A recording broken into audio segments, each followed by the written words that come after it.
Just to round out our picture a little bit more, a mid-20th century diametrically opposed view to those that we've considered thus far is associated with the existentialist philosopher Jean-Paul Sartre, who talked about the notion of nothingness.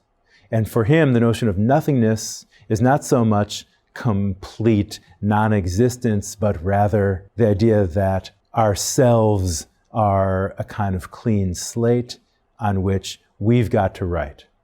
The existentialist movement held that there's no reason to believe in the existence of a divine being from whom perhaps one might hold morality can be derived or some other set of guidelines as to how one should live. Rather, one's got to, so to speak, create one's morality. One's got to, so to speak, take responsibility for being a self and being a self of a particular type. The idea of nothingness then is supposed to suggest that if you hold that it's human nature to do so-and-so, then the existentialist might hold that that's a bit of a cop-out. That's shirking responsibility from the thought that every time you decide to act, you've got to see yourself as a responsible agent. Otherwise, you're acting in what they might call bad faith. So the idea of nothingness is there's hardly any nature there to know. And furthermore, insofar as you posit a nature, there's an attempt at sort of deception, dissimulation, because you're acting as if something other than you yourself is responsible for the things that you do. Whereas the existentialist is going to say, no, you and no one else is responsible for the things that you do.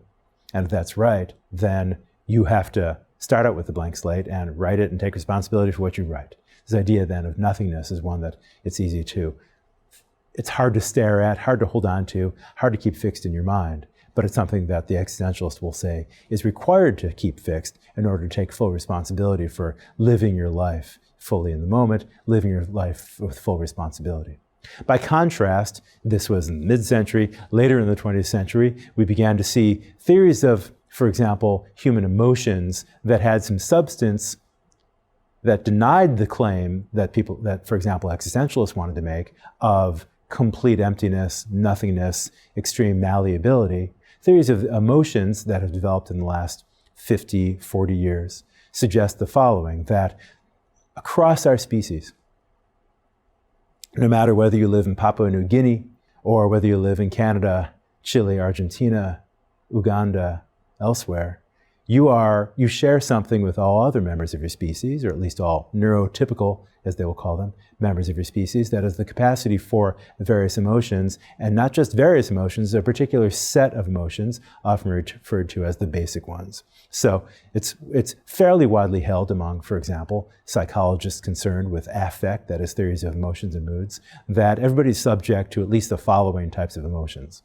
happiness, sadness, anger, fear, disgust, and surprise.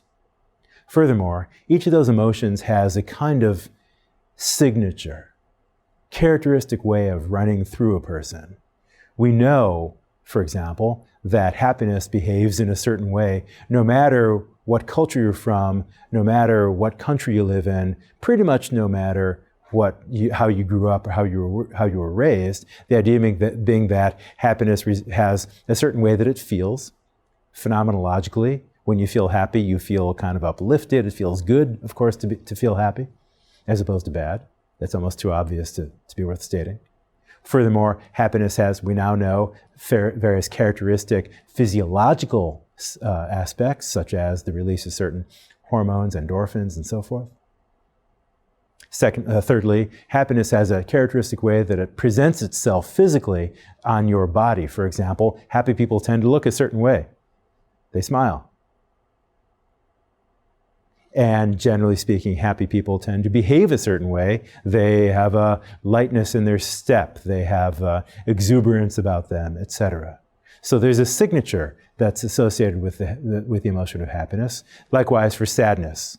We have a sense of what it is to be sad, how sad people behave. There's now a physiological understanding of sadness as well. When people are sad, certain things happen inside their central nervous systems, for instance.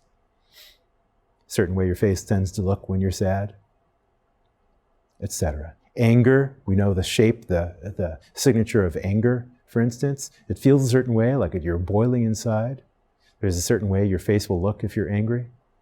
There are studies that suggest that people who are angry have increased flow of blood to their arms, whereas people who are experiencing fear of a relatively substantial kind have an increased flow of blood to their legs, which, if you think about it from an evolutionary point of view, is not a crazy thing crazy way to be, because people who are angry tend to be ready to fight. People who are afraid tend to be ready to run.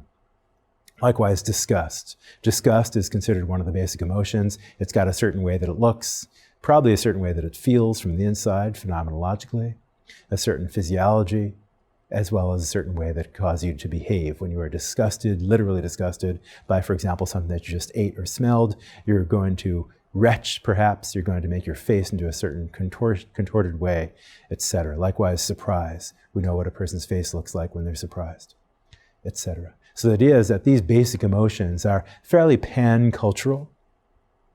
And if we need some substantial content to fill in our story about what human nature is, one good place to start, I suggest, would be the so-called basic emotions. Now, when I say they're basic and pan-cultural, I also want to acknowledge that there will be variation from one society to another, and maybe from one individual to another, and how emotions run through them. So according to some well-known theories of the emotions, on the basic level, we've got the substratum of basic emotions, but on top of that, we have what are called display rules. So, for example, even if you are a Westerner on whose face happiness tends to display itself spontaneously, nevertheless, if you're at a funeral, the rules for funerals say things like this: don't smile too broadly, even if you see somebody you've not seen for many years. You are indeed happy to see them, and you have a tendency to smile, but your rules as to how to behave will tell you generally that you should keep that smile under control, lest you do something to embarrass yourself or someone else.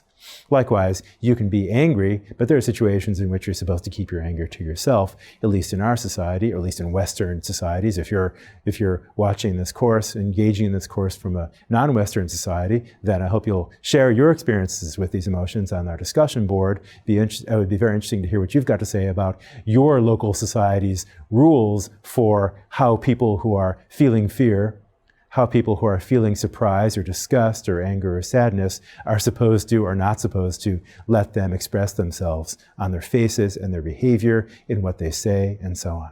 Nevertheless, even if there are variations from one person and one culture to another in terms of how emotions are expressed, we can still discern, I suggest, a certain amount of commonality that has a physiological character, a behavioral character, and as well as an experiential character as well. That's a commonality that I would suggest is one piece of a larger puzzle that we might try to understand as the theory of human nature.